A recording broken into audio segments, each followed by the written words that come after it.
And we are live. Hello. It's been a long time since I did a stream. I'm back with my friend TJ Martinell, fiction author, journalist, consummate outdoorsman, and all-around Renaissance man. How you doing, TJ? I'm doing okay today. It's just All right, feeling good. TJ's having a been good been a day. good couple days. TJ's having a good day. Oh, by the way, when was the last time are you TJ recently moved. I won't say from where to where, but are you still able to get your hiking in? Because I know that's like one of your main passions in life.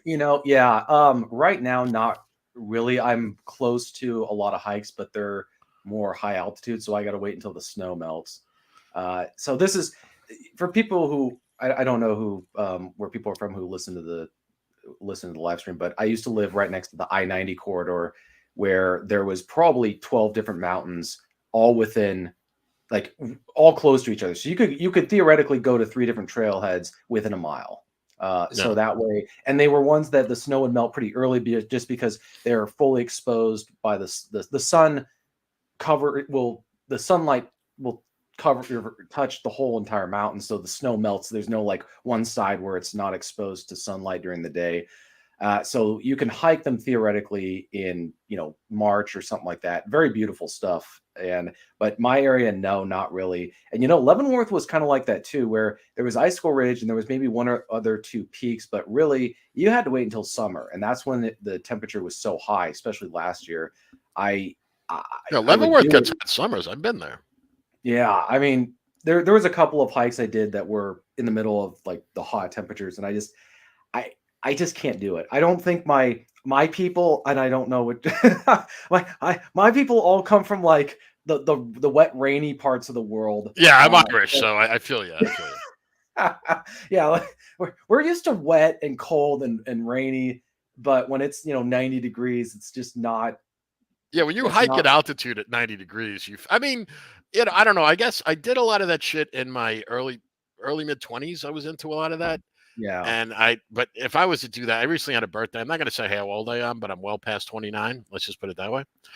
And I can't do that kind of shit now. I mean, I just Yeah. just well, let me put it. It's not fun. It's like Yeah. if I was training for the apocalypse. Well, which might happen. Maybe I should get out there. I don't know. Yeah. Yeah. I think that I at the same time I'm not saying I fully scratched the hiking itch. There's a bunch of hikes that I do want to do, but I really just accumulate. So what I do, and I've been doing this just since I was started out about 10 years ago hiking. I take photos while I'm on my hikes for the most part, especially if it's a new one. I then go and I put them onto my hard drive, external hard drive, backup hard drive, whatever I got. So I have a like 10-year photo album of my different hikes that I've been on. So I have a long record of all the different hikes that I've done. And after a certain point, you feel like you've accomplished what you're trying to accomplish. There's a couple of ones that I haven't done. I haven't done Mount Adams. I haven't done Rainier. There's a couple of ones that I'd like to do just You because. never hiked. I even hiked Mount Rainier. Yeah, I haven't done it yet. And I actually was not up until recently. I wasn't in a physical condition to do it because I was having so much like back problems when I had a heavy pack. And I finally figured out for people who work out, if you're a gym rat, you build up scar tissue in your core muscles and your rib cage. Just it's because you use that part of your body so much for stabilization.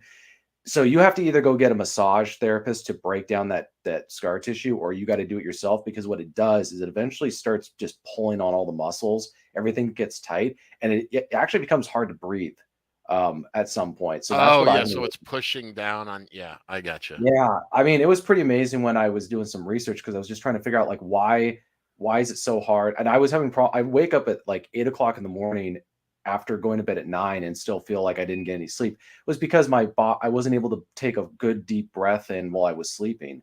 But now I'm able to wake up at 5 o'clock in the morning after a good night's sleep, and I feel like running a marathon. So now I feel like I'm in a good condition to do that. But there was a long time. Yeah, I've been working out consistently in the gym, and I'm talking going like almost every day Oh for 20 wow. years. Yeah. So that it just builds up. So now I've been doing all these different workouts and stretches and stuff like that so that I can actually have a heavy pack on my back, and it's not going to start pulling at my lower back muscles and all that other kind of stuff. So yeah, Yeah, I for never those, hiked with one of those big, heavy backpacks. I've just hiked with that. It's kind of like a school backpack where you can just put yeah, water and a little food. But I've never gone hiking with the camping backpack, like where I'm going to stay the night. yeah. I have an Uh, old 1970s REI backpack that it's a day pack. older than you are. No, yeah. Well, I got it from a relative of mine, and it's old. I've taken care of it. I've put quite a few dollars into keeping it maintained, but I've managed to do quite a few overnight hikes because I just attach my sleeping bag and pad to the bottom, and then I put my little motorcycle tent, with this tiny little tent, but you can compact it down into this very small bag because it's so light, and then I just put it on the top of the backpack so I can do overnight hikes. But that's for stuff that's not terribly far. If you're doing something where you're burning a lot of calories and you need a lot of food, that's where, and also if you have a lack of access to water, Yeah, water. that's That's where, the thing. And a lot of people, I mean, I guess everybody knows this like intuitively, but until you're carrying it, water's fucking heavy. yeah. Well, that's I got my one of my relatives. He's an Uber hiker. He's invests very well in equipment that's very light, and his strategy is he figures out where the water supplies are. He doesn't actually fill up a lot of water at the beginning. What he does is he goes from checkpoint to checkpoint as far as water sources are concerned, like if it's a stream or a creek or something like that, and he just fills up there. But at the same time, this guy, I don't think he sweats. I think his body completely, like, he is 100% efficient. I did a hike with him. I did Stewart with him, and Mount Stewart, which is one of the tallest. I think it's a granite peak. It's over by the enchantments. I've never been more dehydrated in my life, and I was Uh, just constantly running out of water because I would just drink. That's the other problem I have with my body and hiking.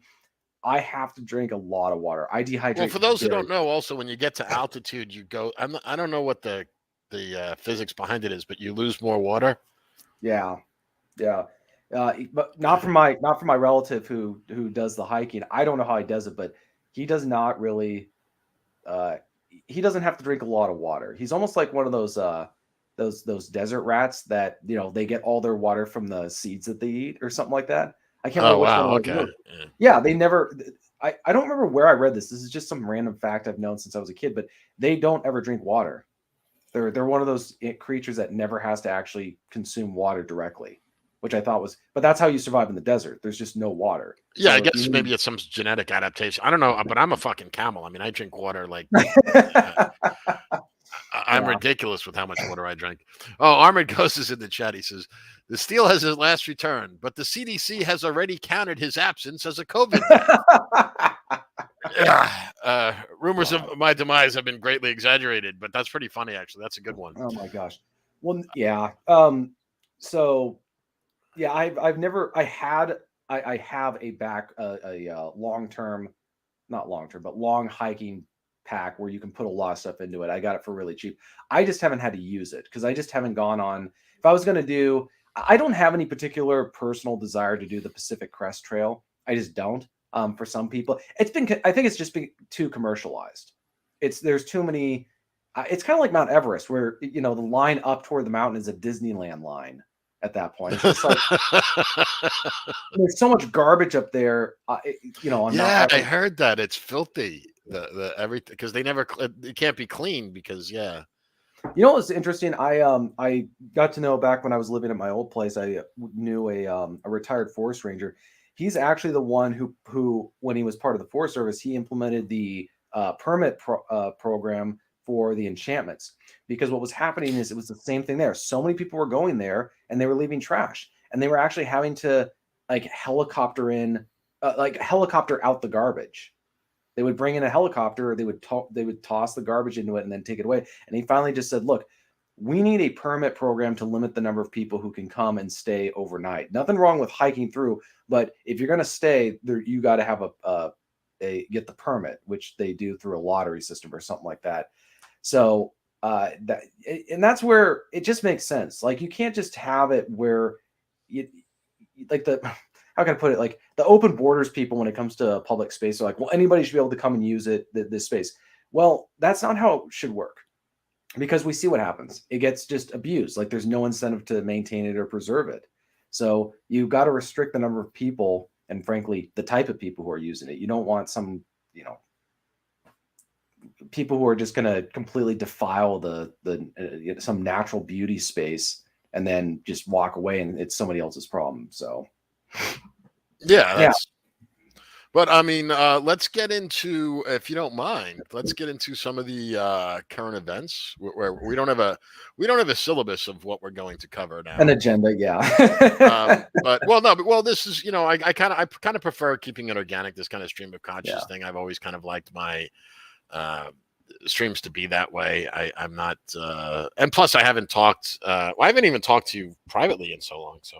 Yeah. But anyway, so I don't know if you heard. There's some rumor about there's something going on in Ukraine. I'm not sure about I don't know if you heard about it. I was just wondering if what your thoughts are on that.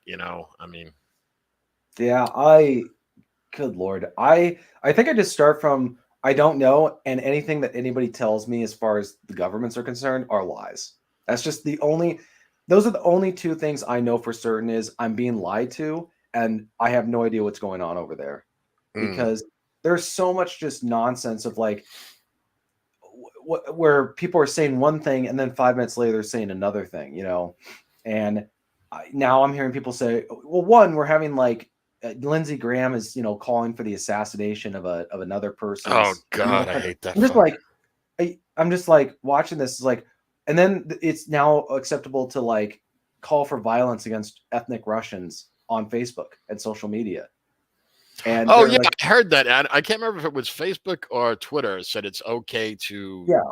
call for violence against Russians. And I'm watching this, and it's like, so that is something I know is real. Is I know that the gas prices are real. I know that them cutting off services to private citizens in Russia is real. I know that all these new rules. I'm like, okay, these are the only things that I know is actually happening, and none of it's good, as far as I'm concerned. So, like, uh, it's why going so overboard with this, and this is with a country that we're not even at war with. Well, at least to my knowledge. Yeah, I mean, we kind of are at war. I guess people keep using we're not in a kinetic war. I mean, there's all these different types of wars, but what I mean, we kind of are. I mean, uh, if you're supplying lethal equipment to one side in a war, well, aren't you kind of in the war? I mean, Yeah, that's where this is what really annoys me about people who are calling for all this stuff. Where it's like, dude, either you think we should declare war. Either you think the United States government should declare war on the Russian government and start World War III, or you don't. And then they say this is another thing. I was talking to some of my acquaintances who were formerly of the Branch Covidian cult, and now they're part of the Ukrainian cult. But they're saying how Putin is this monster madman who wants to nuke the whole world, and I'm thinking, and your strategy is to antagonize this guy. That doesn't make any sense. It's kind of like that line from The Dark Knight, where he goes, "Let me get this straight. You believe that your boss masquerades as a costume crime fighter at night and beats criminals to a pulp, and your plan is to blackmail him?" yeah. Oh, I remember that. Yeah, the Right. I'm Morgan just like Freeman thinking, said that to the guy. Yeah, yeah, yeah, if yeah. you think you're dealing with a lunatic who's going to launch nukes at you, why are you canceling services in his country? That doesn't make any sense. You think that you would be bending over backwards to try to avoid like him just in a fury launching nukes. But you know what I honestly think? I think it's just projection. I think it's just people projecting onto and again, the other thing I noted, and I was talking about this last night with some friends of mine, they were talking about how Putin hasn't really been saying much, and I was thinking, well, yeah, I think he's just a total, I'd say, theory, but I think he knows that anything he says is going to be used against him, so he's just not going to say anything. Like he's acting, whereas a lot of people here are talking about stuff. And I think he realized probably from the early on, he's not going to win the information war because this is a propaganda Well, misinformation. also, I just want to jump on that because a couple people I've heard that from, and it's very accurate. Putin doesn't give a shit what people Yeah. say about him in the West. Putin has gotten to the point where he just believes, and understandably so, the West has just been lying to us for 2 decades. We don't trust you fuckers. That's it. We don't care. You're in clown world.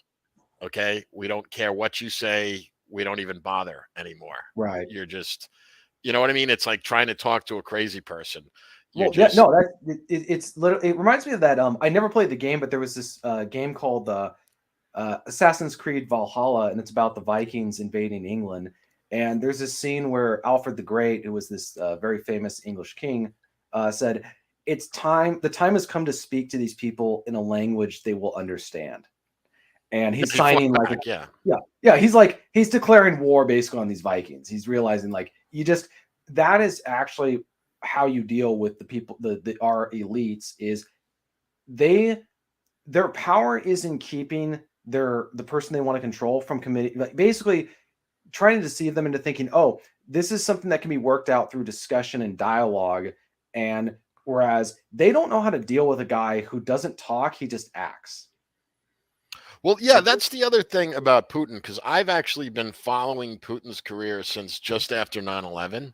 yeah. There was something about that guy that just, I'm not sure why, but I mean, maybe that's right when the internet was becoming a source for information. And I was really curious about this guy. Who the fuck is this guy? And one thing about Putin is, and you can look about this going back to George H.W. Bush. Putin does exactly what he says he's going to do. Like they're making it out like, there's this big mystery. What's Putin going to do? He says what he's going to do. I mean, They it's don't. not right. I mean, Yeah. look at the history. You got over 20 years of him being in power, and whenever he goes, if you do this, I'll do that, and he does it. Like it's You know what's funny? It's almost like it's like a guy dealing with a girl, and the guy's trying to explain to the girl, when I say I don't give a shit, I genuinely mean I don't care. mm.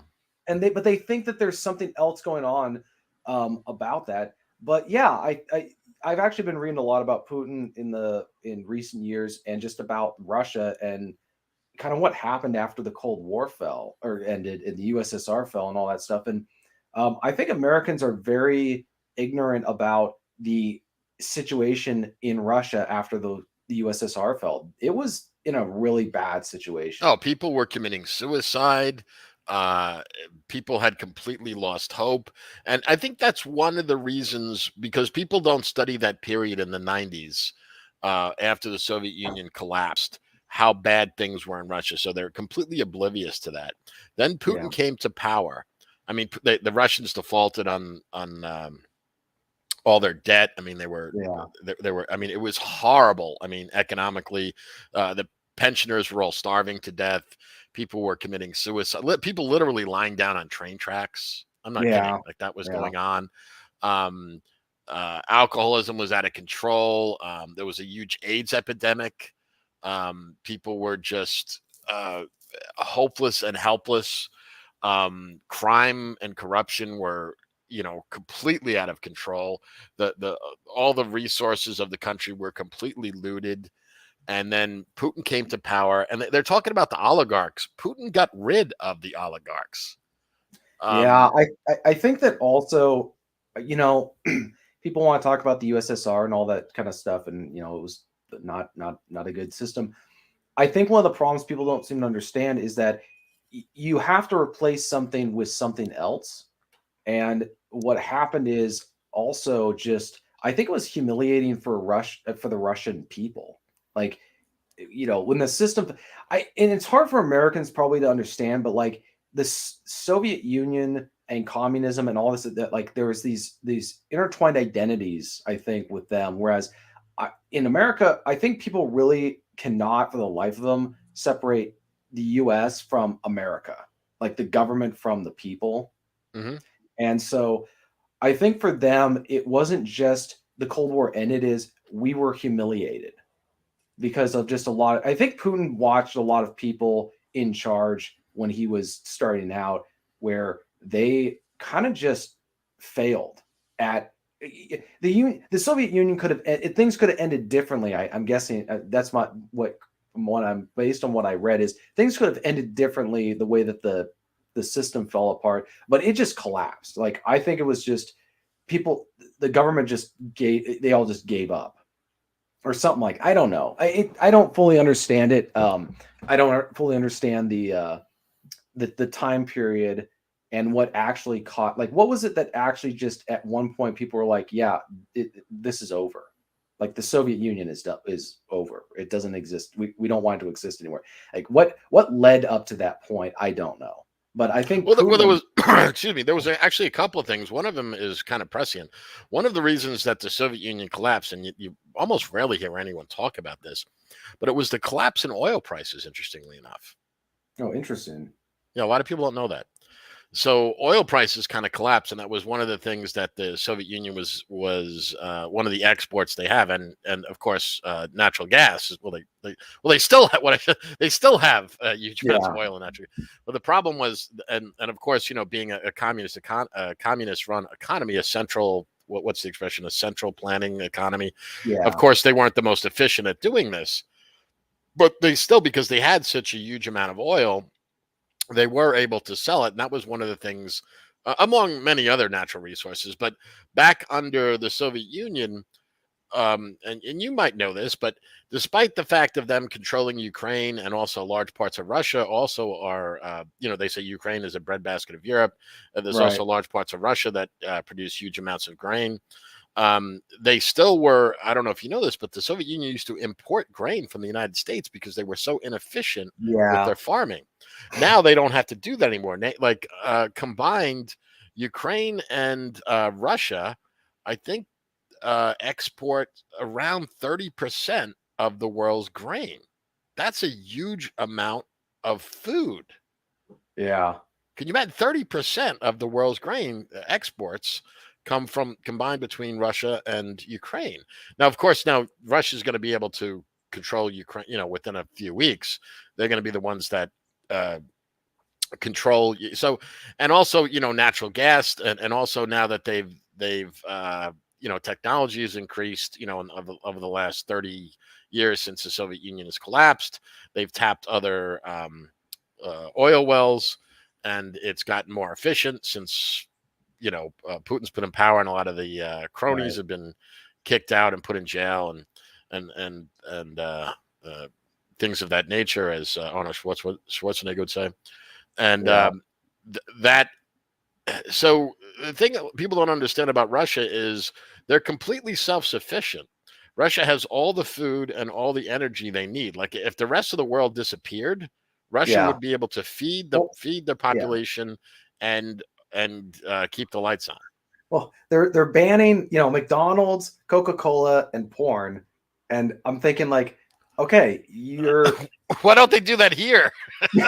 well, okay, so and let's just for people who don't know, the Israelis during one of their conflicts would broadcast pornography to Palestinian TVs. Yeah, they took over the TV station and started Yeah. playing And porn. so it's like, okay, so you don't give your enemy something that's good for you. So for them to cut that off from Russia, it's just like great. Now the men are going to have to go out and actually meet girls, and they're not going to be eating fatty foods, and they're not going to be drinking Coca-Cola and getting diabetes at age 40. So like, and I don't know if you listened much to the great one over at the Cynical Libertarian Society. He did a podcast on this where he was making the same point as you, where he goes, what exactly does Russia import from the US that it needs?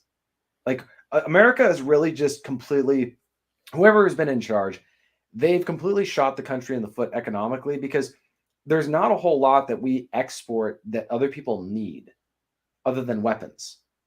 Yeah, That's weapons. about Oh, that's about that's right. We do export a huge amount of military hardware. That is true. We do. Yeah, so it's like, what is it? Yeah, Russia makes its own food, it grows its own food, it has natural gas that other people need, and it has oil. Like it doesn't. And the other thing people say is, "Oh, it's going to hurt Russia." Okay, it's going to hurt Russia, but that doesn't mean. What does that mean? Great, they're hurt the same way we hurt Cuba for 70 years. Mm. Like, did Cuba fall? That North Korea, has North Korea fallen? Hmm. Are they going anywhere? No. Iran. We've had sanctions on Iran. Have they fallen? Like these people are just so.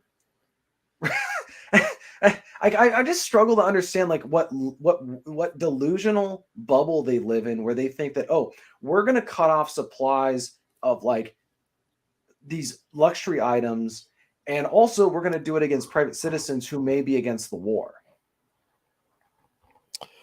Yeah, I think it's just like a feel good kind of thing that they're doing here because look, Putin is all in on Ukraine. He has to win. He's going to do whatever it takes to win, and he has the ability to win. And so much of what we've been told about this war, I mean, did you hear the ridiculous thing, the ghost of Kiev nonsense? Yeah. That it was this transgender woman of color that was shot down like 10 Russian MiGs or some nonsense like that. I mean, I was joking with a buddy of mine that just retired from the Air Force, and this is back when the rumor first popped out, the ghost of Kiev. He texted me, and I texted him back. I said, "Oh, I found the ghost of Kiev," and I sent him a picture of the woman that crashed the F-35 that was landing on the USS Carl Vinson, and Yeah. he's like, did she really shoot? Did she really kill like five people or something? I said, yeah. Unfortunately, all her kills were U.S. Navy personnel. But they all died of COVID. Yeah. So he got a little pissed at that, but but it just showed. Oh, do me a favor, Dashing. Oh, look, Cowardly Dogs. Dashing or Cowardly. Put the link to this stream in Beckloff's server, so we'll get even more people on. If you could do that for me, I'd appreciate it. Thanks, guys. But basically, my point about Russia and your Ukraine situation is, in the long run, Russia's going to come out stronger than this because the amount of natural resources they will control will be greater after the war than before it. And you've basically had Europe, Western Europe, let's say, taking their orders on energy policy from Greta Thunberg. Yeah, that's what it's been really fun to watch. A couple of things. One, how Europe is completely hamstrung its energy independence by doing this stuff. The other part I love is where they were talking about NATO and all these NATO countries. Now it's time to like kind of like, what do you got? And they're like, yeah, we don't have any military. We don't have an army. Like, there's no army. There's just the United States government or the United States military. There is no NATO forces to speak of. And I was thinking, this is coming from all these countries that was sitting there lecturing us about how they have their universal healthcare systems and they're able to do all this stuff for their citizens. It's like, great, because you invested no money in your defense. You were expecting the United States. This is when people will point out how much we spend on defense spending. I'm like, well, one, we're not just spending money on our defense. We're just spending money on the defense of how many countries? Japan, Germany, how many other countries? Basically, we're like, oh, if we ever get attacked, the U.S. will come in and clean up our problem for us. Yeah. Well, we've done it twice before, right? So they figured, well, we can always count on them. They'll come in and save us. Yeah. The only country that seems to have balls in this, I think, is Poland, because they have such a hatred of the Russians for historical reasons. Yeah. It really bothers me how all these people, especially people who are here in America, who are either from Russia, from Ukraine, from wherever in Eastern Europe, they don't like Putin. They're all trying to get us involved in this stuff. It's just like, guys, go home. If you really care that much, that's where I'm just, and God help the person from one of these countries who accuses me of treason or being whatever it is. It's just like, get out of my country. Just go home. Yeah. Because we're not going to we just ended. First of all, our military just ran out of Afghanistan by a bunch of camel jockeys. So maybe we need to have a little bit of like self-reflection on our military, Well, I think I wonder about our military because, I mean, basically our military seems to spend more time on teaching our troops to use the proper fucking pronouns than they do on operational training. I've made this prediction for that reason. The United States government is never going to get involved directly in a conflict with a major power for that very reason. If they went to war with Russia right now, they would be destroyed. Yeah, Because unless they just use their nukes, yeah, but that, I mean, this is where we can transition a little bit on this one, because I think that there's some guys in the Pentagon who are like, I think that there's two different groups of people involved here. I think that in the United States government, I think that there are people who are like just genuinely retarded, the dumbest people on the planet, that like the press secretary, Psaki. yeah, like we have a group of just mentally ill, retarded little children, and they're wanting to just want to stick it to Putin. And then you've got guys who they are not good people, but they're not retarded. They're like, we're not launching nukes and we're not getting involved in a war in Asia, in Ukraine. And that's why when Biden got up recently and said, we're not going to war with Russia and Ukraine, I was like, that he was getting his marching orders from some guy in the Pentagon who, for all we know, they probably just said, guys, kind of like that line from The Godfather Part 2 when the bodyguard goes up to Fredo because his wife's just making a mess all over this dance floor. And he goes, Sonny says, if you don't deal, or Michael says, if you don't deal with this, I'm going to have to, right? Mm-hmm. They probably had a chat where they're like, if you guys can't get it under control, we're going to take over. We would probably never know, but I would not, if there's ever a time when there's going to be a military coup d'etat in our country, it will be over this issue where some retarded person's going to say, oh, we should just launch a nuke on Moscow and see how Putin likes it. And the Pentagon officials are like, yeah, no. Yeah, and bad idea. Yeah, you guys need to go. Like the people who I think people need to understand, we're dealing with a lot of like people with severe narcissism where they hate themselves and they want the world to end. That's kind of my impression. I've encountered so many of these people where there's just like, they just want to destroy stuff on their way out the door. Yeah, I find it really difficult for me to try to wrap my head around the motivations of these, progressives or whatever you want to call them. Whenever I try, I just get a headache. I can't understand what their real motivations are.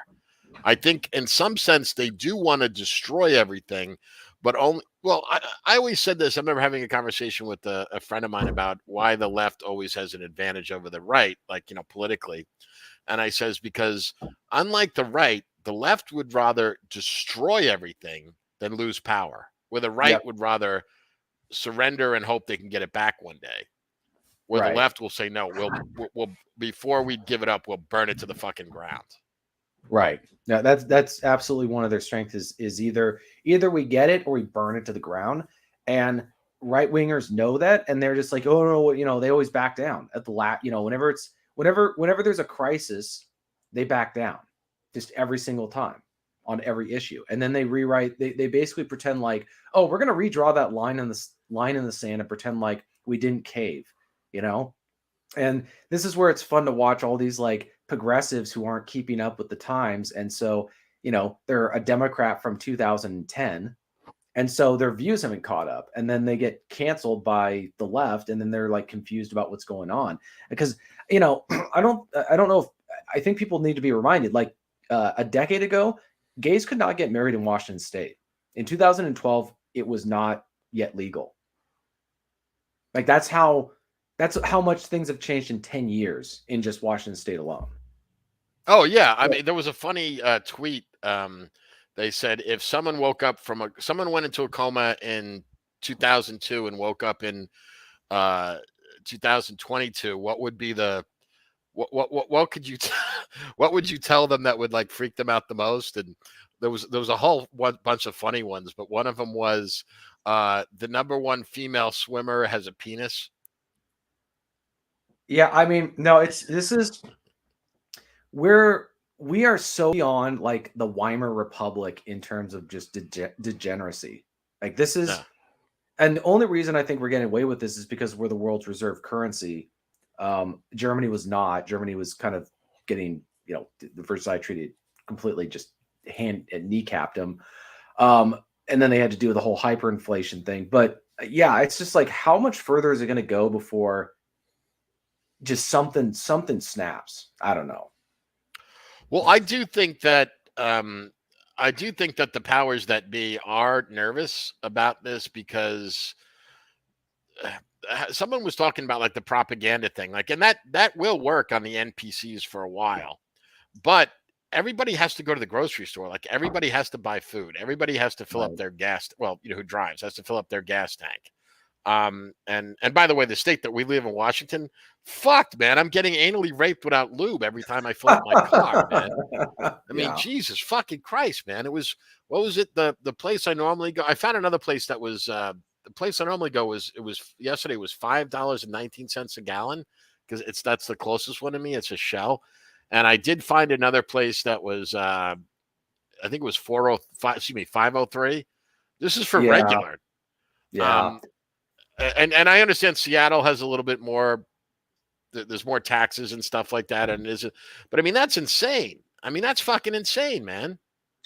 Yeah, I think, that's probably what it is going to be for people, not, and as cynical as it would sound, but for a lot of people, there's just issues that they you can't manipulate them or tell them to like, oh, this is good for you, like inflation, high gas prices. They can't afford to like get groceries. uh, if you hit people hard enough economically, that will push them over at some point. So I mean, I'm trying to figure out. I was talking with some buddies recently about the as far as the curve or trajectory of the our state. And I look at Seattle a lot because it's kind of an indication of how far things will go.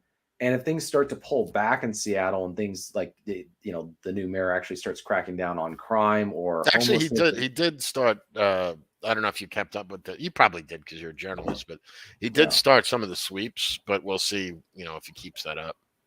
Yeah, I think that what's really interesting, John, and this is where I get fascinated, is with all the crime stuff and all these other things, like with the riots that we saw back in 2020. I always said the moment you have a dead child on a cover of a news site over this stuff, it's over. If homeless, it's almost like they all intuitively understand. You hurt a kid, it's over. Like it's just the discussion's over. Homeless encampments are going to get completely cleansed. You're going to have some fanatic who's going to get elected, who's going to just uh, basically just purge the city over that stuff, because there's been a lot of violence associated with homelessness, but there's been no dead kids yet. And that's been, for me, I've always said that that's the line where people, like let's say there was riots and they ended up killing some guy's kid on it right outside his house. Like that's when neighborhoods start turning into, Mad Max, and they start pulling out all the guns that they've had tucked away for 20 years and they just start shooting people. And then when the cops go to arrest them, they start shooting at them too. And it's almost like everybody knows that. And they know that that's the line and you don't cross it. I don't care how many drugs a homeless guy's on or how much alcohol he's at or how, he's shooting up safe heroin at a safe heroin injection site, right? He's getting those clean needles. He knows, like Is that everybody the else. biggest oxymoron in the world? Safe heroin. Yeah. And so I think that's, I think that's where I wonder, like, it's like everybody knows where the boundaries are and they navigate within it and they will come close, but they will not cross it. I think that's where, I don't. I'm not that optimistic, and I'll tell you why. Because I'll give you a real life example. In San Francisco, there was an illegal immigrant that you might remember the story, but I can't remember his yeah, name. So, and he shot a woman in, I think, in front of her own father. yeah, And the jury let him go. So I don't necessarily believe that's true. I believe if that starts happening regularly, yes. But people are so atomized. So there's no sense of connection. And I believe this is by design. People are just so disconnected from each other. And that has to do with part of that is just like one of the challenges that the United States has is because we don't really have anything that really unifies us anymore. Like we don't have the same religion, we don't have the same language, we don't have the same culture, we don't have the same mythologies. You know what I mean? There's nothing unifying an American. It's just like that magic dirt theory. Well, if you're born here, not even born here, you could just become a citizen. yeah. Think it's a I've really become very harsh with people who try and pull that. You know what? It occurred to me that was the beginning of the transgender movement. anybody from anywhere can come and be something else, right? It's nationalistic, or it was it transgender nationalism, where anybody from anywhere can come and can transition, and it's like, no, you can assimilate, and under very specific circumstances, yes, like you can become part of a nation. But now it's the point where, oh, I get a piece of paper from the United States government that says I'm a citizen, so I'm an American. I was thinking about that Chinese gal who grew up in San Francisco, lived there her whole life. She went back to China, denounced her citizenship so she could compete with them in the Olympics, Mm. because she was like this idea that this piece of paper makes you something. And I think America's, pardon the expression, I understand it's exceptional in terms of just its history is very different from, say, other empires where maybe the ethnic peoples were there was a clear enough differentiation. Like, you could be a Roman citizen in the Roman Empire, but that didn't make you Roman. Like, you still had your own ethnicity. They Well, that's understood one of the that. reasons that led to the downfall. If you read Gibbon's, I think it was written in 1789, "The Decline and Fall of the Roman Empire," he talks about this. How the the the the main reason that there was a bunch of reasons, but one of the reasons that the Roman Empire fell was it was no longer Roman. Right, right. They were giving citizenship to people, and this is where I was having a discussion with someone about the book Starship Troopers, where the idea is, if you want to become, there was a citizen, and then there was a civilian, and all that stuff. Now, that was a federation and all that kind of stuff, but uh, I just think that I've been I very always much. get them confused. Is that Dick or Heinlein? That was Heinlein. Heinlein. Okay. Yeah. Apparently, Heinlein wrote a bunch of weird stuff. I've never read any of his other books. I have some of them, but apparently he had some very strange um, lifestyle preferences. All right. Yeah. Uh, Whatever. No, it was a great book, but anyway, keep going. Sorry to interrupt. yeah, no, I've become very much. I just don't tolerate people saying, well, like, oh, they're just as American as you or I. I'm like, no, they're not. Well, yeah. Well, then, like the whole term American, it's so nebulous. Like, well, all right. Yeah. Well, what the fuck does that mean? Like being an American anymore? It's like, well, I don't know. I mean, the Constitution. I mean, these people hate the Constitution, as Right. far Like, as I what? can tell. Well, yeah. And if you want to trigger some of these people, I just call them fake Americans, and they go crazy. What do you call them? What American? I call them fake American. Fake Americans. Yeah. I Yeah. mean, it's. Uh, yeah. I mean, It's like fake news. yeah, fake. Yeah, like CNN, MSNBC, the whole. I mean, all of it. Even Yeah. most of Fox News. Like, I mean, well, to be honest, I don't. I think I told you this a long time ago. I got rid of cable like about 4 years ago. So, and I haven't Yeah. missed it. But like, I will see like clips on Twitter and shit like that. And you got like fucking morons like Sean Hannity on there, where he'll have Lindsey Yeah. Graham on every other night, touting about. And speaking of pedophiles,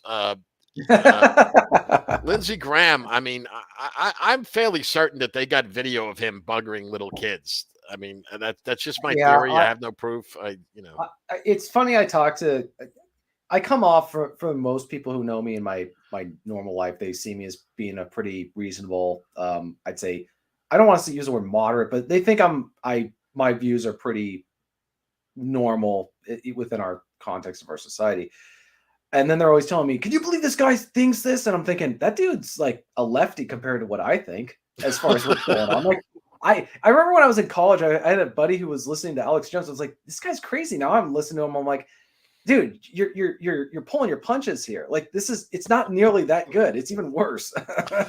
Yeah, that's a joke about Alex Jones. Like, the more time passes by, the saner Alex Jones becomes. It's like, Well, and then you realize why guys like that go kind of crazy. Is like, when you know how just bad things are, like, how do you process that? you're turning the frogs gay.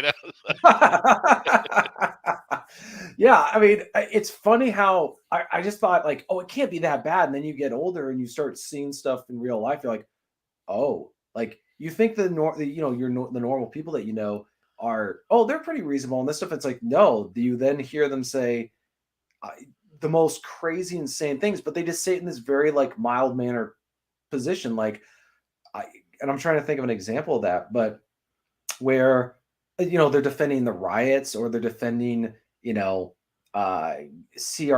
or they're defending Oh, Jesus. or they're defending, like, well, maybe they're not really a girl. They think they're a boy. And we need to be supportive of that. And they say it in this very mealy mouth, like, we're all a bunch of kindergartners in a room together discussing, whether we should share our cookies or something like that. I'm like, I'm pretty sure I should throw you off a cliff at this point, but I don't know how to process that. Well, no, I mean, some of it is absolutely disgusting. You're thinking teachers, like people that parents entrust with the education and well-being of their children, talking to kids who are 6, 7, 8, 9, 10 about butt sex. What the fuck? Well, and then they passed, what was it? They passed that bill in Florida where it's like, yeah, if they're third grade or kindergarten, you can't talk about this stuff. And people lost their minds. And I'm thinking, if I'm just thinking, like, these are people. I don't know what to say other than, what do you want to talk to a third grader for, or a second grader, or a kindergarten about butt sex? Why would that? In what universe is that appropriate? Well, what bothers me is when parents act like this is all being done with good intentions. Like, how naive do you have to be? Well, I thought they were just going to have an intellectual discussion, and then they were going to educate them, and it was all done purely just for my The son's kid is edification. 6 years old. Yeah, exactly. Yeah, God. How could you? Yeah, could you imagine? I went up to my neighbors. I mean, the friends I have. Well, I don't have any friends that have kids that young anymore. But I'm just thinking, if I did that, let me put it this way: I wouldn't be their friend very long, and they would probably shoot me, and justifiably so. Yeah, it's like, oh, I'd like to talk to your kid in private about sex, and it's none of your business what you're. It's like, yeah, we're gonna pass a law not allowing you to do that on my tax dollars. I mean, this is how insane it is. Not only do we have to give them money via taxation, but then they're like, we get to talk to your kid about stuff that you think is inappropriate. It's none of your business. Yeah, we own your kids, man. Well, there was one person, one Twitter account that said it was some activist group. It says there's no such thing as other people's children. I was like, oh boy, get out the AK-47. Yeah, they did that. I'm just like, no such thing as other people's. So then whose kids are they then? This is like, I'm just like, I told a buddy of mine, he goes, we're both bachelors. I'm like, there's a lot of pedophiles out there that are lucky that I don't have kids because they would not be alive right now. Yeah, I mean, I mean, this sounds really fucked up to say because I guess it seems fatalistic, but I'm glad I don't have kids. Yeah, I mean, I think that that's one of the things that I've really thought about is like, well, if I had a like 5-year-old right now, I'd be terrified. Well, who does he get to play with? Yeah. And imagine also like, well, all the other kids are getting muzzled up and taught about COVID and racism and the world's going to end because of climate change and all that stuff. I have to tell my kid, yes, everybody around you is insane. Your friends, and then you have to explain to other parents, like, why isn't your kid wearing a muzzle? Why isn't he having the death juice jabbed into him? I'm like, because I'm not retarded. No, because I don't. And then they would call CPS on you. Oh yeah, and all this kind of stuff. So I would just be so terrified for the well-being of my child. Maybe if I had a kid when I was 20, now they'd be grown, so I wouldn't have that. But I mean, having a school-age kid now, I would just be in a constant state of. I'd be having panic attacks 24/7 because I would just be so worried he's going to come home and tell me he's trans. Like, what do you do when you find out that your 11-year-old, 12-year-old is transitioning and the school's basically taking him away? I'm like, yeah, that's where I'm holding court in the street. Like, and this is where they're so used to dealing with people where they'll back down. They think that men like me, well, it's like, no, we will. Like, this is what life is about. And if we don't have this, there's no point in being alive. So yes, like, we're all in.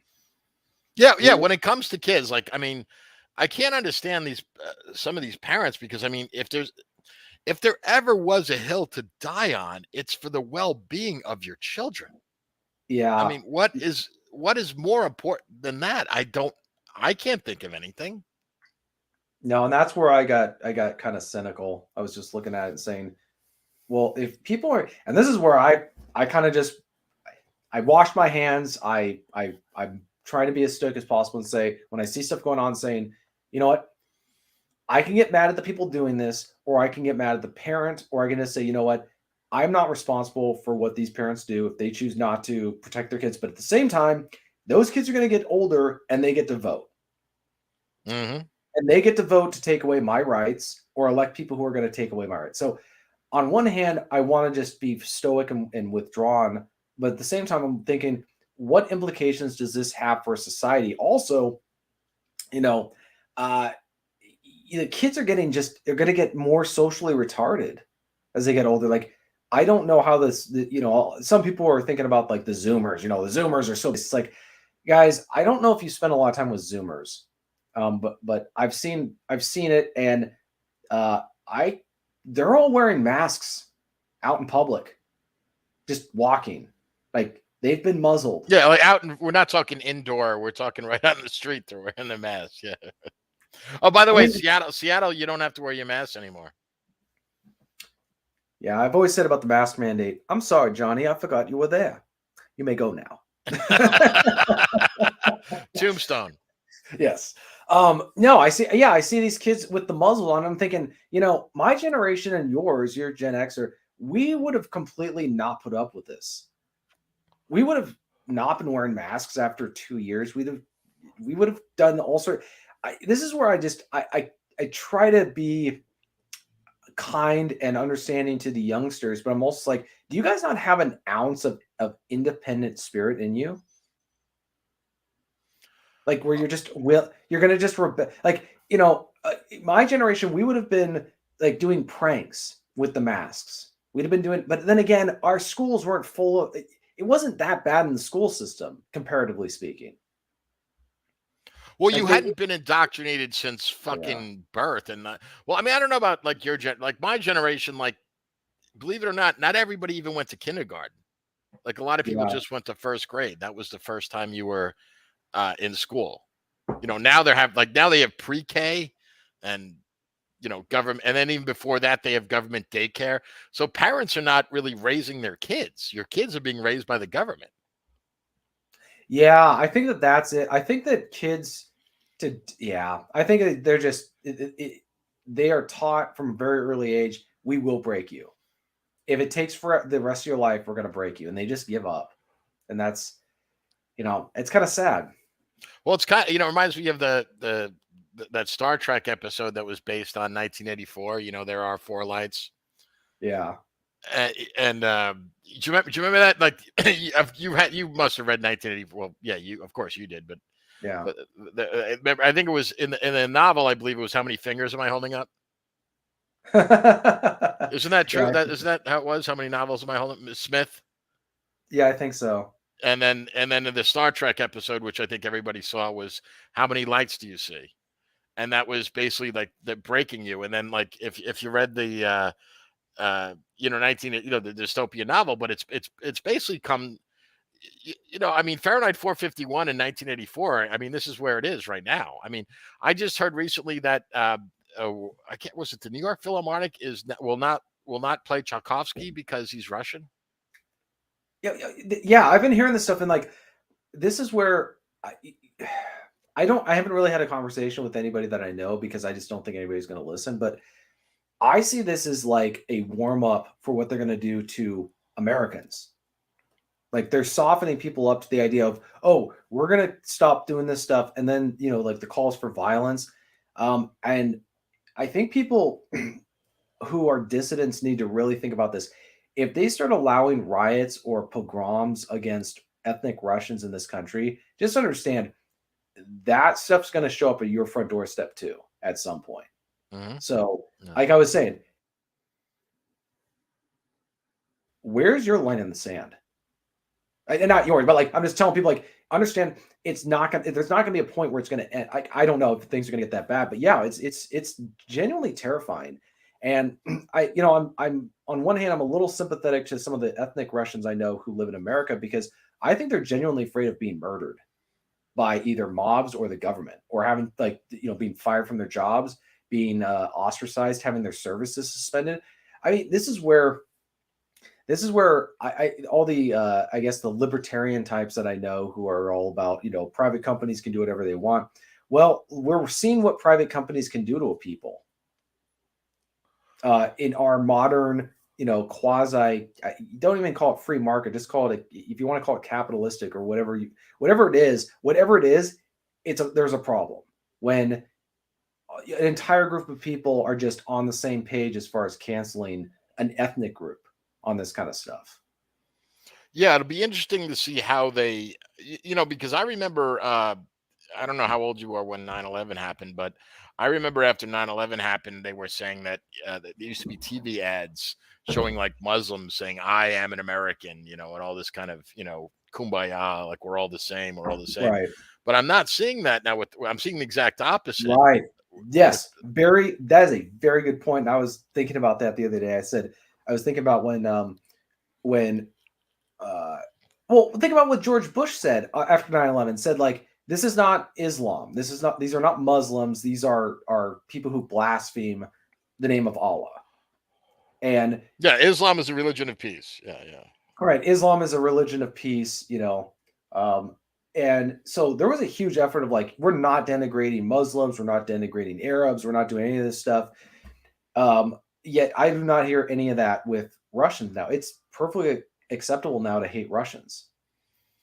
Yeah, so it'll be interesting to see how that plays out because, well, here's like, let's just war game this out for fun. Um, it is like, okay, so Ukraine will fall, I'm guessing in 2 weeks. So here's my theory on this, and I've spent some time thinking about it. Okay, so the Donbass region, those republics will become independent states, but there will be under the Russian Federation for the most part, including, so you can have Crimea, the Donbass. I also believe Odessa will become Yeah. a independent state because that's kind of a Odessa's and Russia have a long history there, so that will happen. And the Russians have yet to launch an invasion of Odessa, and I believe they will this week. Probably just based on its geography, it'll probably be a what do you call it? An amphibious assault. And I think that what the Russians are doing is because, I mean, if the Russians haven't, what's that expression from Shakespeare? Release the dogs of hell. Yeah. They have not done that. I mean, they've showed tremendous. If the Russians wanted to, they could level Ukraine in an afternoon. Well, I think from what I heard, and this is where people are getting really retarded that I can't deal with it, where they're pointing out that how long it's taking for them to actually take Ukraine. Well, it took the Germans an entire month to get through France. It took us a month to get to Baghdad. And also, from what I've read from independent sources, Russia sent in their second and third rate troops because they're holding their best troops in reserve in case there's actually going to be an all out war with NATO forces. Like they're because they get the best of both worlds. They're second, third rate troops gain experience and they learn things from this war because they probably haven't been involved in a conflict like this since I think the Georgian War or maybe the Chechen wars. But they're also figuring out, like with new technology, like this could almost be like the equivalent of Germany testing out their weapons and stuff in the Spanish Civil War. Where that's quite apt. Yeah. yeah, where they're like figuring out, okay, drones, like how accurate, how good do drones work in a war, Yeah, it or was like whatever. yeah, I think in 36, the Germans were the first country to use was it the Stukas or the precision bombing? Yep, Stukas were used first in the Spanish. Yeah, and that was when they and to be honest, I think the war could have gone either way if the Germans didn't get involved in it. Although Hitler, to be in fairness, Hitler really didn't really care about. He didn't want Spain to go communist, but he didn't necessarily want he didn't necessarily want Franco to win. He wanted it to be a permanent quagmire. Yeah, Franco was interesting. Franco he was a nationalist. I wouldn't use the word fascist to describe him, but when World War II broke out, he's like, yeah, we're not getting involved. It's just not our not there was nothing that he stood to gain, and he was smart to stay out of it because if they had gone on the side that lost, they could have used that as an excuse to overthrow his government and institute, they could have put a communist government in there the same way they did with other countries. That Yeah, and well, there's some theories on that though, like that if Franco had sided with the Axis powers, then they could have taken Gibraltar, and that would have changed the outcome of the war. But anyway, that's a topic for another day. Um, but I do believe that you're right that the Russians are going to learn from this, and you're right, they are keeping their best troops in case NATO uh, gets uppity. They're gonna how do I? They're gonna be fighting the first string, not the yeah, JV. So that is that's interesting. And if you notice that what the Russians are doing is they're not engaging the Ukrainian forces in ground war. They they kind of pull back whenever they fight. They encounter strong resistance, and for the most part, they leave the power on in these countries. So they're kind of funneling all the Ukrainian troops inside these cities, and then they just choke them off. yeah. So they can't be resupplied. And I'm not talking about just resupplying them with munitions, but what are they going to do without water?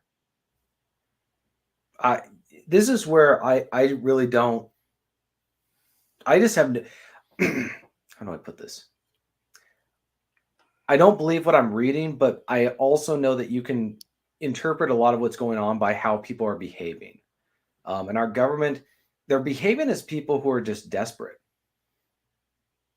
Yeah, Like well, they are in a way, right? Because I mean, yeah, well, I mean, like the Democratic Party, like, how are you going to convince people that, look, okay, a month from now, let's be honest, gas is going to be at least $6 a gallon where we yeah, live, if not a lot more. Okay, that's conservative. Like that's only going up, like at least where I live, 81 cents. So that hurts, man.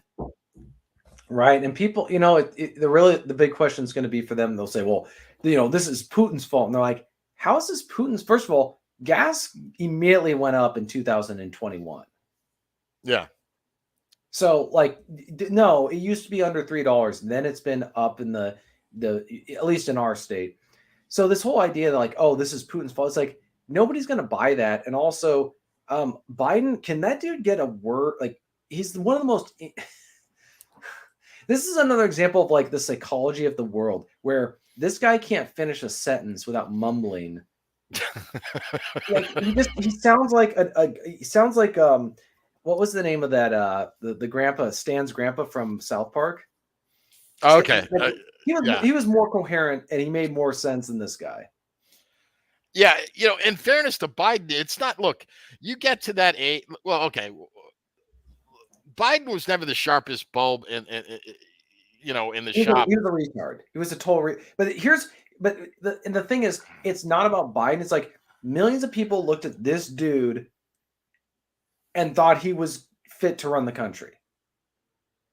Like that's. I mean, as an aside, like this is where anybody talks to me about like the BLM or racism. I'm like, you guys spent an entire year burning down my country and talking about all these conversations about deconstructing whiteness, white supremacy, or hobbit, all this stuff. And the conclusion that you had was that we needed to elect a senile old white man into office.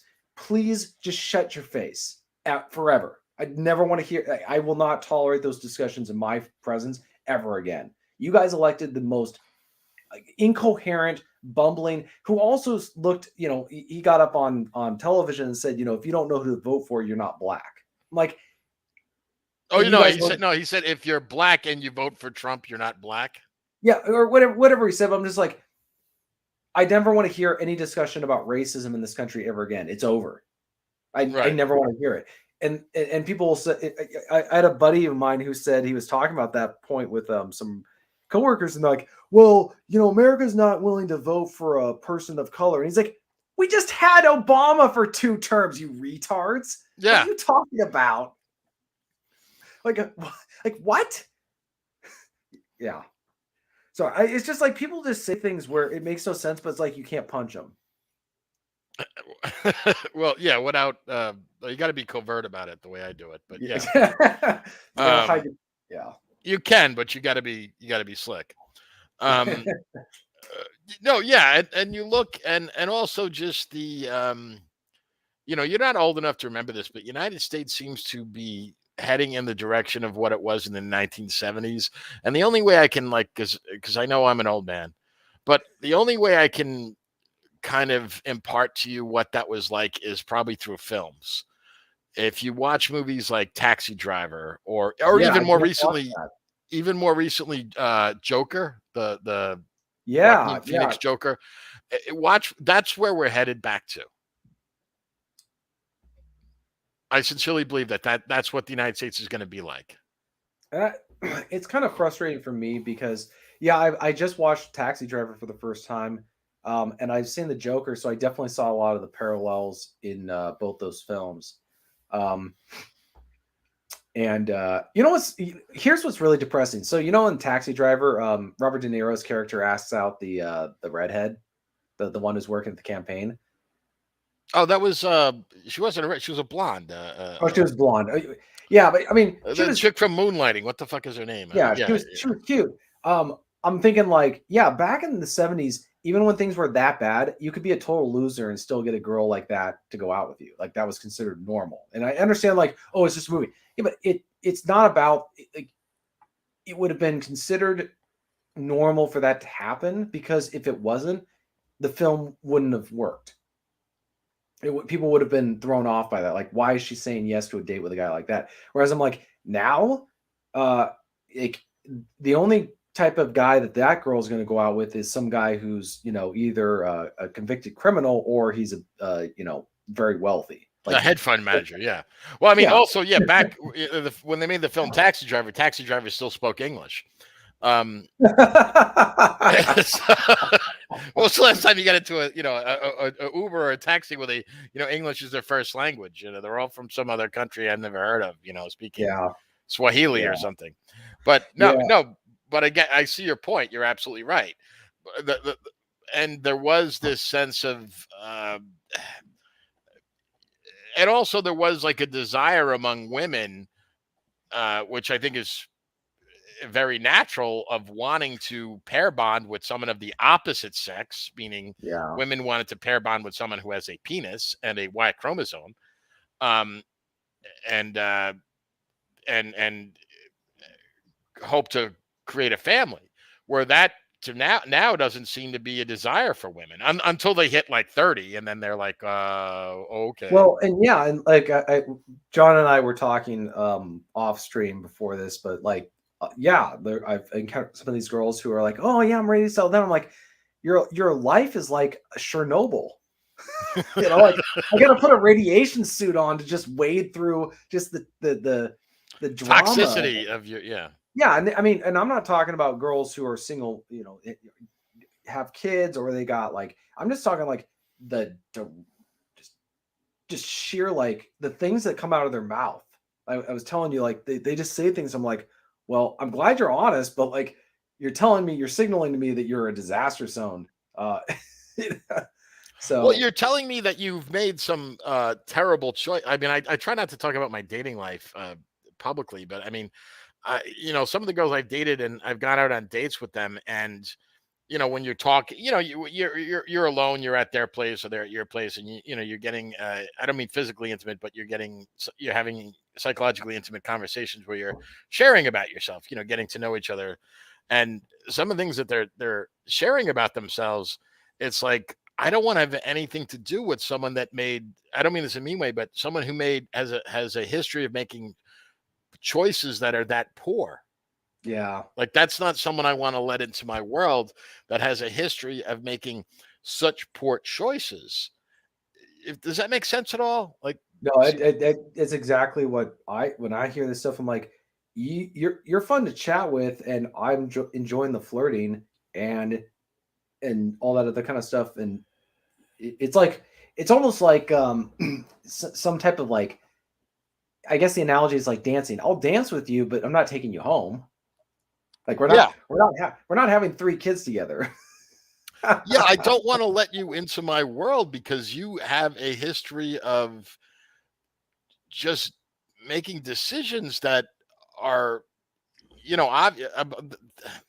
you're doing things that a blind man could see are wrong. I mean, it's like I don't, it's almost like a fear.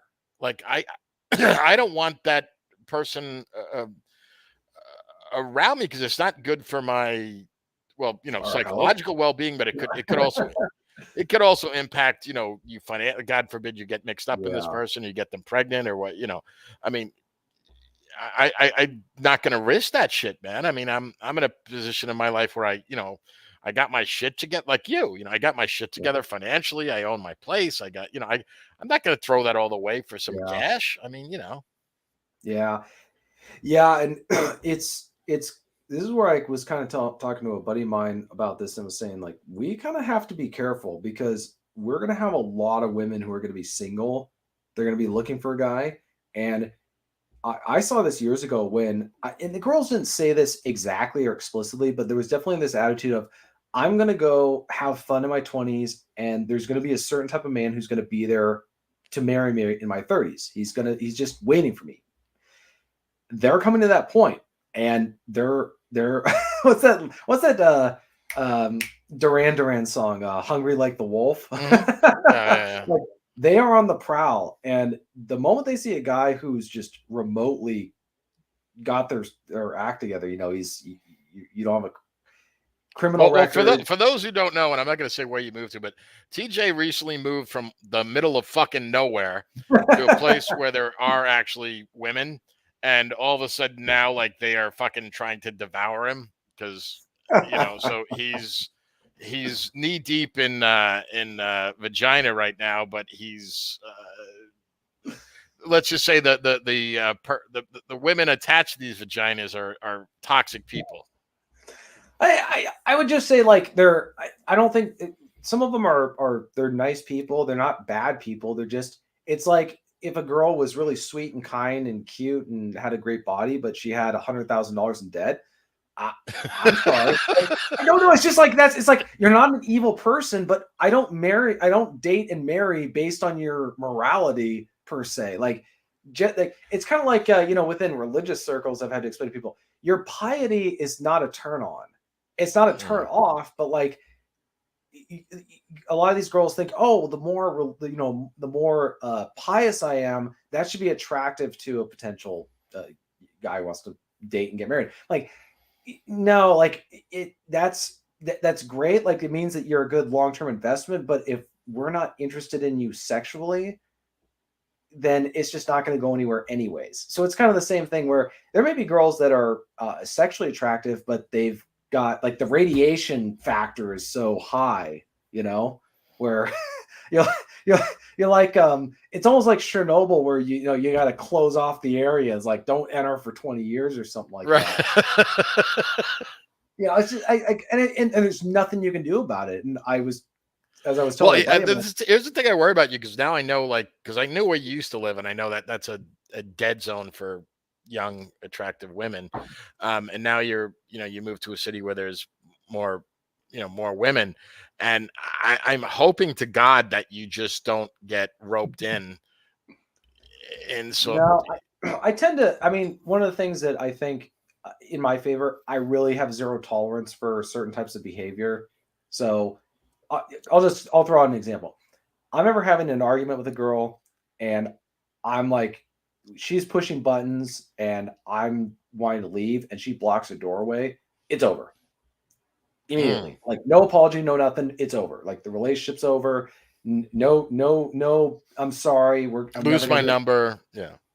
Yeah, it's just like, because for me, that's an example of something like, oh, then I shove you in a moment of anger, you call the cops, and I'm getting dragged out of my, whatever situation's going on. I just read too many of those stories in the police blotter where it was the same nonsense going on with a lot of these guys. Now, and as buddies of mine have said, if I was seeing a girl who's like that, I would have probably filtered her out before we got to that point. So I'm not terribly worried about that, but just I don't tolerate a lot of, like, I'd say a lot of it also with the women is flakiness. Like, if a girl flakes on me, she's dead to me. Yeah, well, Like, I'm not that's everywhere though. Flakiness thing, that's right, but these girls, one girl was a flake with me, and she was so used to, like, guys just pour. What's the right word for it? God. she just had guys constantly like she could treat them however badly. She was a good looking gal. She could treat guys badly and they were still so thirsty that they would chase after her anyway. So she could blow them off and then be like, hey, you want to hang out? She did that with me and I just never answered any of her calls or texts. And she went crazy over Okay. that. Yeah. And I was just like, yeah. And I'm just like, one of my experiences has been you never, ever get a girl to stop liking you by ignoring her. It will only intensify in some cases because I used to think, oh, just ignore her, she'll get over it. No, they don't. In a lot of cases, that's just. Oh yeah. The whole idea about like if a girl ignores you and you keep texting her, I always equate that to that old expression: "A hungry dog never gets fed." You know what I mean? Like the hungrier you are, the less likely you are to get fed. So like. You always have to just write them off, like if they pull the flakiness. But the thing is, in the current year, and this has been like this ever since the invention of smartphones, is the flakiness of girls. They just they flake, and I just personally myself, I'm just like fuck it, unless like it's a girl that I've well, no, I mean now at this age, no, I just don't have I'm just like whatever. I just don't care enough. I mean to bother. Right. And that's another thing too. I think that's and I am sympathetic to a lot of the younger guys who are in their guys who are in their early 20s and they've never had like a lot of success because they've always lived in this era of sexual inflation, shall we call it? Yeah. So they've never known what it was like. I remember I was talking to Chris Beckloff, and we were talking about like what it was like in the 90s where it was literally like imagine going fishing and the fish jumped into the boat. That's like the only way I can explain it. Like that's, people think people like young guys who are, and I understand now because like at first I thought all these guys were just losers, and I'm sure some of them are losers and whatever, but they've never had that experience. And that's where the boomers have been. I just every time they talk about dating and women in marriage, I want to fluff that pillow a little bit more before I shove it in their face. because they grew up in an era where you just we'll talk specifically about dating and all that stuff and women and romance and you just couldn't fail. Yeah. I like what was it? Like Dennis Prager was married multiple times. I'm like, like they got married young. Like these people were not waiting until their 30s to get married, even in the 70s or 80s. They were getting married very, very young. And so I think it was because there was a combination of things. I think one of it was there was more women than men. And so the women were competing for men. Now I think the balance is actually where there's more women than men. So I think that's part of it.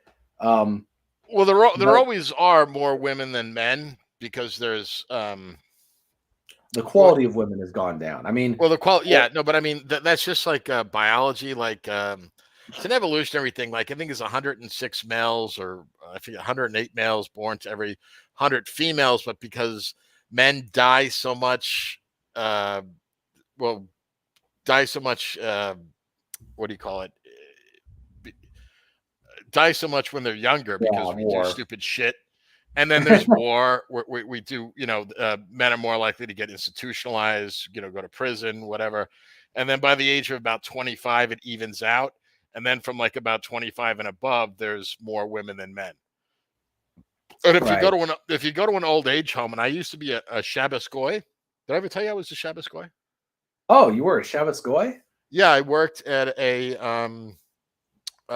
Jewish nursing home back in New York when I was 15. Yeah, you did. I think you mentioned that a while back. Yeah, because on the Sabbath, Jews are not allowed to operate anything that's electric because it's considered work. So anyway, but if you go to a nursing home, the point is it's all women. I mean, not all women. I mean, there's a few men there, but I mean, it's like literally like 90% women because all the men have died. Yeah. But that was just an aside. Yeah, and this is where it annoyed me with the boomers, where they're just like, "Oh, your standards are too high." I'm like, "What standards? We don't have them anymore. Like, what are you talking? Like, and then they live in this world, and then you explain stuff to them, and they just look at you and they get angry, and they're like, "Yeah, well, you're dead to me." Well, didn't you, without giving, I don't want to give the details. Actually, I don't remember them, but I think there was a church like you were loosely affiliated with, and there was some pastor that was his big spiel was the man up and all this kind of shit or something like that. I mean, there's a lot of pastors who are doing that, and I think what just with the boomer pastors, they live in this world where it's always a man's fault. Like the reason why men aren't getting married is because it's your fault, or there's nothing wrong with society. There's nothing wrong with anything going on. It's just men don't want to man up and take on the responsibilities of getting married and having kids. Now, and the stuff that they say is so stupid. Like they don't actually believe it, right? And so, Do you think that though, or do you think they really do believe? I don't know. Because I'm not of the Christian thing, so I don't really know. I think maybe some of them do believe it. Or maybe I'm wrong. Tell me I'm wrong. I don't know. I think that it's self deceit. There's that line from the film The Departed where Charlie Sheen or Martin Sheen, sorry, different Sheen. Martin Sheen asks Leonardo DiCaprio's character. He says, "Do you want to be a cop, or do you just want to pretend to be a cop?" Yeah, Because yeah. Oh, one of my favorite movies, by the way. yeah, we deal in deception here. What we do Not not deal with. self-deception. Yeah. Yes, I think that so many of these people deal in self deception so much that they, even if you try and shove the truth down their throat, they'll spit it out. So I'd say with some of these guys, like, yeah, they're just, I don't know. Well, I don't know. There's I don't know if you ever heard him. He's a friend of mine and friend of Becklove. Really great guy. He's a pastor. Yeah, Pastor don't Tom. hold that against him. Pastor Tom, we call him. Tom Collins. He's a really good guy. And I've spoken to him. And one of the things he admitted, and he said this is a huge problem in the church. He's a pastor, a congregational church, and he says is the fact that so many pastors will because they want to keep the pews filled, they will pander to the single mother. Yes. And yes, yeah. Good. I think that's absolutely true is what goes on. And so that's where I realized like, oh, you're not going to win. Especially like within the church, if you're a bachelor, people kind of have this attitude of like, why are you here? Like they just don't know why the attitude is like young men and bachelors should not be at church. You're not supposed to be there. You're supposed to go through this whole thing where, that's not. I'm sorry to interrupt you, but how does that? Because obviously they don't say that. How does that? How do you feel that? Like how do they? Well, I'd say with some churches. That? Well, let's say you go to a church and you're a bachelor. They'd be like, they start just wanting to get to know you, and they realize, oh, you're not divorced. You don't have any illegitimate children, or you like there's no woman you have child support payments you got to pay. Like you don't have any major life problems. Why are you here? Because for most of them, like I think a lot of them went back to church or started going to church or whatever it was, but they go back there because they screwed up and they had some like life crisis. Mm-hmm. Yeah. Oh, yeah. And that's why they're there. They're not there just for whatever reason. And so I don't know. But I just know that churches, in a lot of cases, if they're more traditional, what it means is they feel like a senior living center. They got the carpet, they got the nice like music that is makes a 75-year-old woman feel comfortable, right? They got the electric organ or whatever, and well, you don't have to answer this as too personal because we are live. But have you found a church now or not? Or you don't have to answer if this is personal. Yeah, I have, and it's worked out. But like I've also lowered. I don't want to say lowered my expectations in like in a bad way, but just like I don't expect more than what I see now, and this one's fine, but with other ones, I would try to like get I'd say more involved, and now it's just like I attend, but I'm not going to try to like aspire to do anything more than that, I guess is the best way to put it. Not for bad reasons, just I've lowered. I think one of the greatest ways to get disappointed in life is to have expectations that are just not realistic. Mm. You expect more out of people or out of life than what life is able to give you.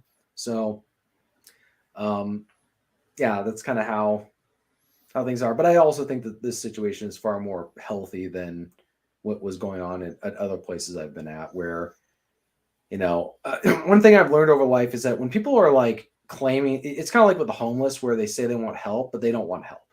Like this is where I would tell people, interested in a church, don't go to one that's struggling, because they're saying aloud like, what do we need to do? But they know what they need to do. They just don't want to do it. Interesting. They, especially with the boomers, like one church, and I think we probably talked about this, but I saw one church where they were deliberately trying to run it into the ground, just completely destroy it for reasons that I could get conspiratorial on, but that's where I've seen that behavior, where these boomers just want to destroy everything that they touch. They have like the King Midas touch, except instead of turning it into gold, they just destroy it, like Thanos, right? You know, they just like the boomers they just snap their fingers and they want to destroy stuff. Yeah, the Midas touch in reverse. Hold on a second. I want to acknowledge some people in the chat who've said a couple of things here. What's it? Dave Rambo goes, I worked out of a church. Excuse me. I walked out of a church mid sermon when the pastor said we men should beg for forgiveness for how single mothers are treated by society. Holy shit, dude! My heart goes out to you. That's awful. Jesus Christ. And I don't doubt that that's happened. Oh, I had a buddy of mine who went to a church where they were given a sermon and they literally said the opposite of what the Bible says. So the Bible, St. Paul said that women are the glory of man. Like they are made in the image of man, or whatever. I can't remember what the verse is, but they basically said the opposite during this sermon in like the PowerPoint presentation. Like men are the glory of women. I'm like, that's the exact opposite of what it says. So these guys, but they're just like, they're terrified of upsetting what's the acronym? Affluent white liberal women, or whatever it is. But like they're just terrified of offending women. Well, it's like goes back to what I said. They want to keep the pews filled. Okay, so Parker says, if you're a young guy who looks after himself reasonably well, you start getting a lot more attention when you reach late 20s into your early. Yes, that's true, Parker. Yes, into your early 30s. That's actually what TJ is experiencing now. So TJ, like, I mean, you were a guy that always kept himself in good shape, and you always had, you've never been in trouble with the law. You never had a meth addiction. You pretty much. Well, I mean, one of the crazy things that I've found is that for men, I mean, this is, if I could go back in time, or if I could talk to my son, I'd say, son, you want to kind of cultivate an image that you have a very dark side to you, because women will respect that. If they know that you're capable of doing really bad things, they'll respect you. If they think that you're a nice guy, they'll walk all over you. Mm-hmm. And or they'll try to walk over you and realize like, oh, he actually has limits. This is confusing.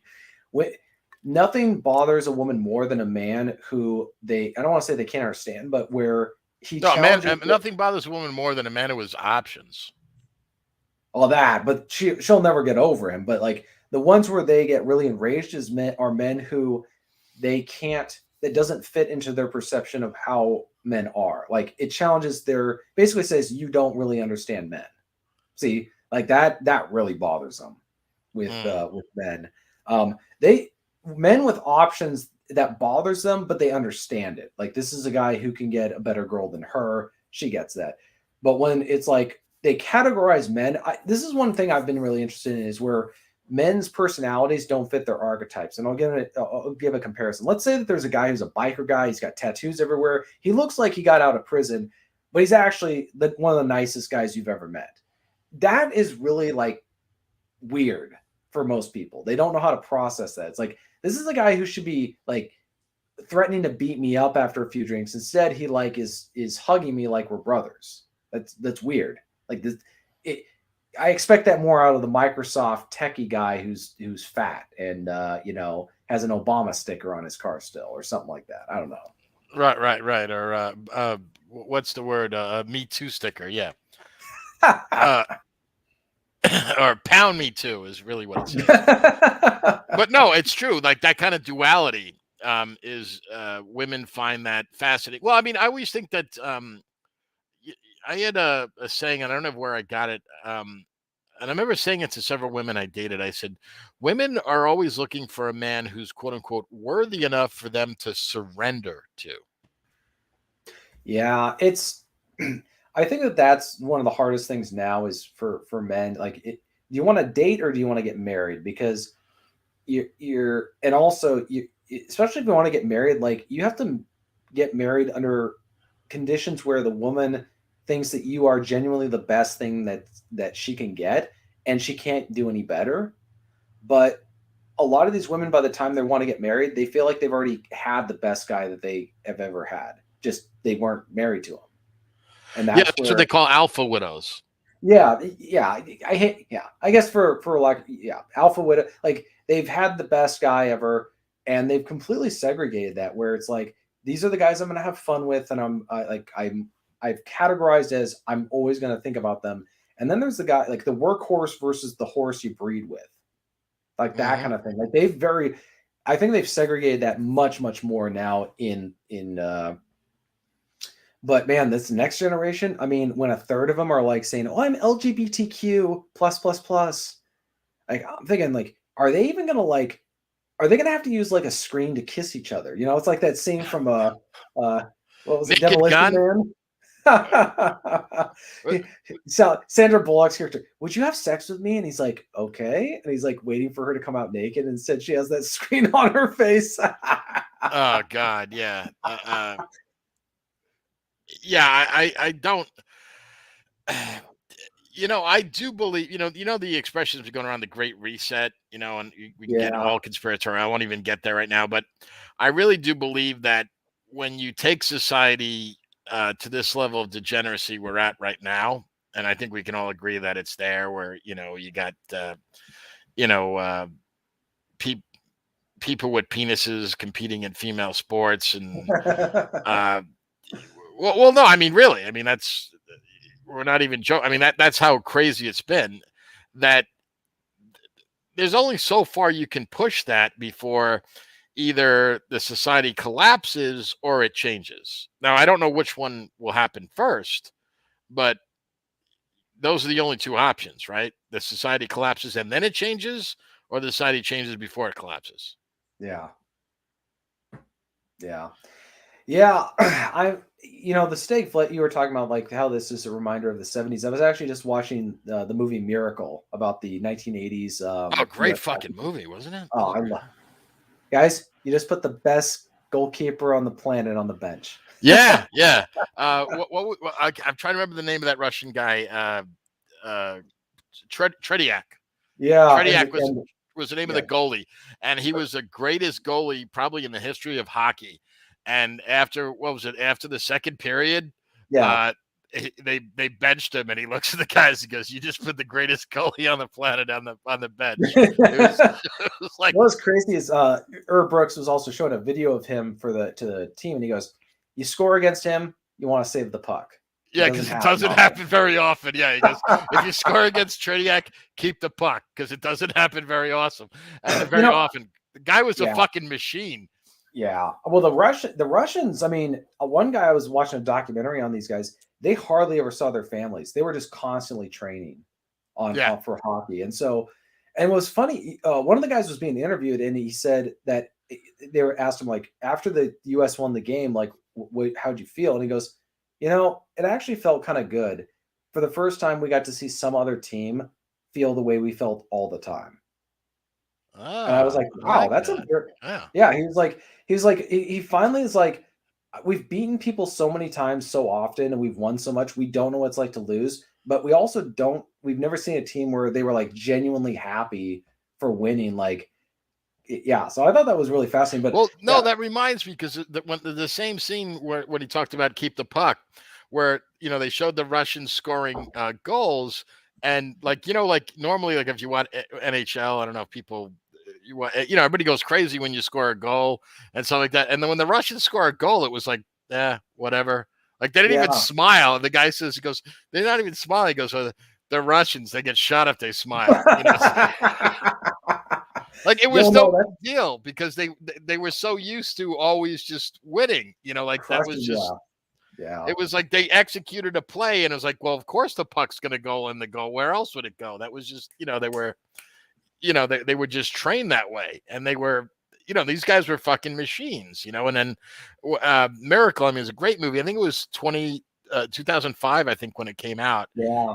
And I was a kid when I was alive when we won that. And it was amazing. And the film did such a good job of capturing that because it was so, because the United States in 1980, Jimmy Carter was president. Yeah. The country was a fucking mess. Crime was all over the place. We were literally losing the Cold War, if you can believe that, till now. And this, I mean, it was just magic that we were able, that a bunch of college kids Yeah.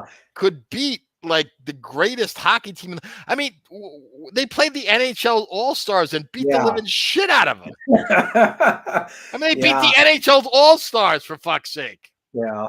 Yeah. It was, I mean, that's where our country really needs that kind of thing, but I don't think it's possible anymore. Either that or people really have got to like let go of a lot of the hate because I mean, first of all, if that happened now, there'd be articles about why it was too white.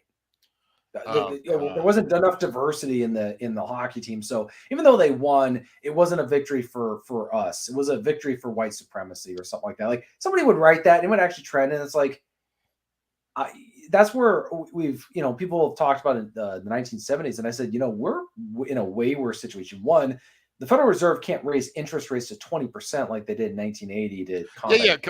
I don't want to. Yeah, can we talk about? Let's forget about the hockey film for a second. Can we just, before I let you go, can we talk about the finances, because that's another thing. Forget about the war for exactly. We got inflation. We got the Federal Reserve. We got we had 7.5 come out in January. You have 7.9 come out in February. Your thoughts on this? I mean, you're a journalist. You're plugged into some of this stuff. Yeah. Your thoughts? I don't know. It's going to be bad. And one of the reason why inflation got checked in the 80s was because the Federal Reserve raised interest rates to like 20% at one point. But it was interest rates in the 80s was very high. That's why homes were really cheap in terms of price, but you paid a lot in terms of the interest. Yeah, because your monthly mortgage payment was. I have a few people who were telling me that my mortgage today was as much as theirs then, but it was half the home value. And I was like, well, yeah, but your house cost half as much as mine. So, there's that. Right. Yeah. But they can't they raise interest rates now by like 0.5%, and it's like a market meltdown. So if they were to raise it, I bought my house when it was around 3% interest. And so this the new house or the old one? The new house. The old house I bought almost at 5%. So the interest rate was even lower for this one. But if interest rates went up to 5% now, that would cause a depression.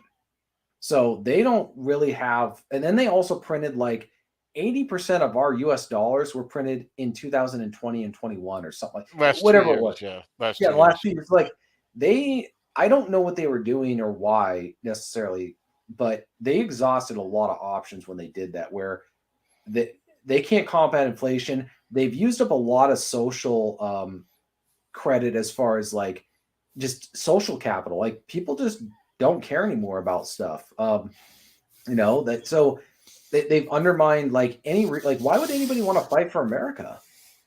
So that's where I see the 70s as being like there was a possibility of a You're almost saying like the 70s were the good old days. Well, I'd say like things were bad, but like I think that the clothes were awful from what I've seen. But, yeah, I'm sorry again. Yeah, and the fashion tastes were pretty bad, but I'd say like polyester. Yeah. Well, at the very least, like the 70s produced the film Patton.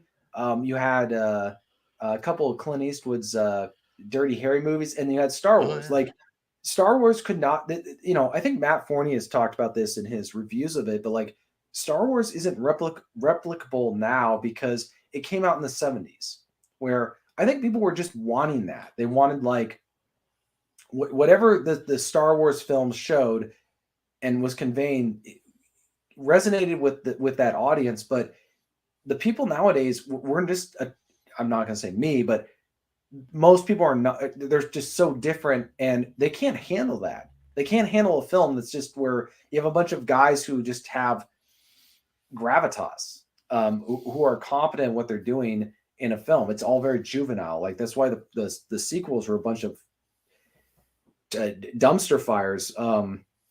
But I would have been more optimistic in the 70s than I am now. But at the same time, who knows? Things could turn around. Yeah, I mean, there's no way to know, but we'll end this here. If you could just give us 30 seconds of your predictions on the Ukraine Russia, and no one's going to hold you to this. You're just shooting in the dark. What's your 30-second prediction of?